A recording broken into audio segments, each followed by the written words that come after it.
डर देखाइदिन्थ्यो त बाकसमा जान्छस् त जिउँदै जादिनस् भन्थ्यो जिउँदो फर्किन्छु जस्तो लाग्थ्यो मलाई त्यस्तो त्यो धम्की दिन्थ्यो ए त नेपाल जादिनस् तेरो यो जान्छ कि जिउ मात्रै जान्छ भन्थ्यो म यहाँबाट कस्तो भएर गएको थिएँ आउँदा त मरेको जस्तो लास भएको छु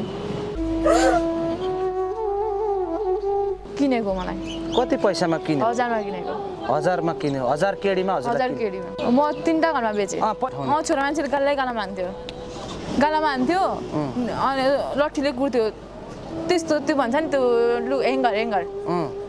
यस्तो दबाउने दिने दनक कहाँ पिट्यो यता कुट्थ्यो खुट्टामा हजुरको शरीरको पछाडि पनि डामहरू हामीले देखेका थियौँ खुट्टामा पनि टाउको कपाल जगाड्ने यसरी जगाड्ने कपाल यसरी टाउकोमा लट्ठीले कुटेको छ टाउको लास्टै दुखेको छ हजुर आज कुन देशबाट फर्किनु भयो कुवेतबाट कति समय भएको थियो हजुर गएको 15 महिना कुवेत कसले जाम भनेर कुवेत जाने बाटो कसरी बन्यो मम्मीले पठाउनु भएको कि सरसल्लाहले जानुभएको कि कसरी जानुभयो मम्मीले पठाउनु भएको होइन मम्मीको एकजना साथी हुनुहुन्थ्यो उहाँले पठाउनु भएको मम्मीसँग सल्लाह गरेर जानुभएको मम्मीसँग सल्लाह नगरी गयो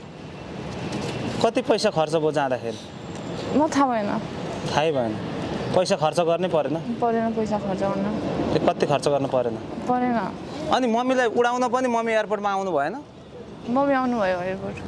मम्मी आउनु भएको थियो उडाउने बेला भनेपछि त सल्लाह त गर्नु भएको रहेछ त मम्मीसँग सल्लाह गरेको तर मम्मीले नजा भन्नुभएको म जान्छु भनेर गएको ए अनि कहाँको दलालले हजुरलाई कुवेत पुर्यायो यो काठमाडौँको पहिला चिनजान थियो त्यो मान्छेसँग चिनजान थिएन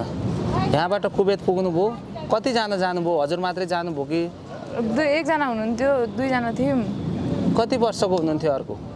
अर्को त्यस्तै 40 वर्षको हजुर 20-21 वर्ष हुनुभयो कुवेत कुन ठाउँमा सिधै हजुरलाई कुवेत लग्यो कि कहाँ पुर्यायो कुवेतीले मलाई कुवेतदेखि अफिस लग्यो कुवेतको अफिस त्यहाँको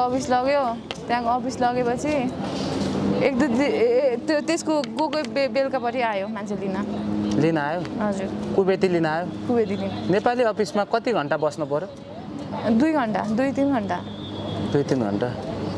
हजुरलाई यहाँबाट कुवेत जाँदा दलालले डलर हातमा दिएको थियो $500 कि दियो कि दिएन 200 दिएको थियो जम्मा 200 दिएको थियो अनि एकैपटक कुवेत त पुग्नु भएन होला दुबई $200 दिएको थियो अनि टिकट चाहिँ कसरी लैजानु भयो टिकट एकदम लुकाएर लैजानु पर्छ अरे मैले हिजो मात्रै नयाँ कुरो सुनेको थिएँ टिकट चाहिँ यस्तो भन्नुपर्ने रहेछ दुबईमा दिदी छ भन्नु परेर जानु हो हजुर